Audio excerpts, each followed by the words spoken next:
Hello, my wonderful Aries out there. I hope you are well. This is a reading for you for April 2018 for Aries, Sun, Moon and Rising signs. So take what resonates and leave the rest. You can always watch your other signs, your sun sign, your moon sign and your rising sign. The messages for you are everywhere. Okay, let's begin. You begin with King of Pentacles. The cards are already laid out because I was doing the reading in my native language first. King of Pentacles, look at him. He's plentiful. He has resources. Even his gown is like a vine. It's full of fruit. It looks like he's even holding these grapes in his hand. So not only has he money, but he also has food to eat. A very resourceful person. I usually read court cards as querent energy. So this can be your incarnation this month, like a King of Pentacles, someone who's decisive, someone who has worked a lot, and he has gained much. And now he's responsible for what he has. And not only for himself, but also for all those in his kingdom, because he's a king. So there are people he's responsible for. And his responsibilities are also being careful with the resources. So he's not really very eager to spend it. He needs to see a reason.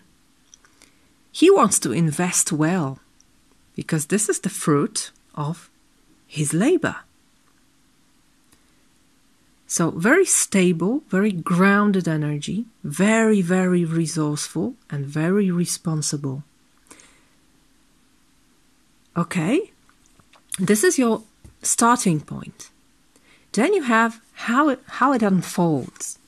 It unfolds into Four of Pentacles. So again, Pentacles, again, material energy, resources, money, work, time. A very important asset, time, and not really replaceable. Look at how he's holding the pentacle, how they are gathered very close to him. So this is someone not very eager to share what he has. He's not, or she, I'm not sure, this person. This person is not really... I don't like to call this card... how do they say? King Midas? Someone mean? No. Because this is very often about setting boundaries. About your resources. How much are you willing to share? Willing. This is an important word. Not forced to, not expected, but how much are you willing to share? And where do you put your boundary? And if you do it, if you put your boundary, how do you feel with it? This card is called Power in the Thought Tarot. And knowing what you have and knowing your material strength, indeed, it makes you powerful. You know what you can stand on. You know you can depend on your resources. And that's why this card is, I mean, it's important to set those boundaries. It's important to feel safe. It's important to have this material base. If you've ever seen the Maslow's pyramid of needs, First, you have material needs to be supported, and only then you can build upon this. It's not always the truth, but most times it is. So I wouldn't see this card as something bad. It's not.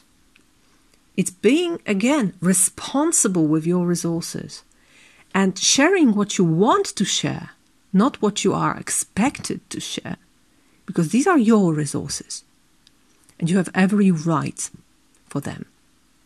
Of course, there's always a question of balance, because this card doesn't really let you expand.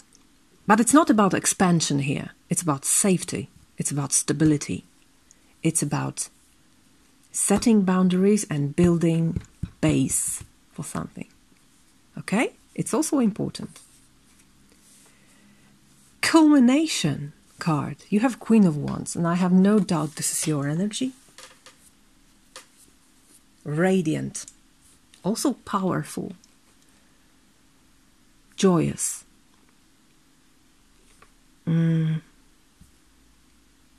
She really knows how beautiful life is. She can enjoy life. She sees all the beauties of life. She's very magnetic. Charismatic person. And also thoughtful, especially on this picture. As you can see, she's looking into a void. Thinking about something, definitely. And I think it's, again, how to use my resources. How to beautify my world, perhaps. How to make it better. How to be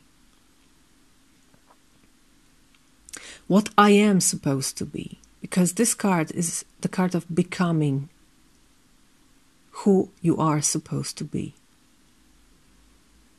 It's also about enlightenment and really growing into what you can be, into your greatest potential, using these resources. And I think that's why this base is needed here, for you to grow into this most beautiful shape you can achieve. What's your gift to the world? This card asks. What's your greatest gift to the world, and do you give it to the world? Because the world is waiting for you to bloom into your most wonderful form. And you need assets to do it. You won't bloom without water. You won't bloom without work. You won't bloom without food. And you won't bloom without time. That's why setting boundaries is very important. For some of you, this can be another person. This can be you. This can be your partner, for example, because this is a queen and this is a king. And this person is more resourceful, but you, on the other hand, you are more energetic. You are more into doing something with these resources. So they may be, for some of you, only for some of you, a conflict here on how to use this. Whether to just, keep it or plan to spend it in the best way. To make it work. Because generally money likes to be in the move. Not hidden. You can build the base, but then you need to expand. Okay? So there may be a disconcert between these two energies. It can also be your inner conflict, but it doesn't have to be. You may understand that both these attitudes are needed. So find peace between those two. Additional card as an advice is Eight of Cups. And this is quite simple. Leave everything that doesn't work for you anymore. Your heart knows what doesn't work anymore. Your heart knows where to go next. Your heart knows the next step. Go upstream into the source of the life force, which is your heart. Okay? And the last card, Nine of Swords. This is something that you probably don't see, which is quite obvious. I think you may feel stressful about your resources, but I feel this is absolutely not necessary. We usually worry about things we have no influence on, and or about things that have already happened. And these swords, these thoughts, they are like clouds. They come and go. They are not real, although they seem very real, but they are not. They have the ability to hurt you only when you let them. So don't let them. Dear Aries. Leave your stress, because it's not working for you. It's not working for you anymore. Rather think about building the base and what to do next, where to bloom next. Okay, Aries, I wish you a wonderful month of April and see you next month. Bye-bye.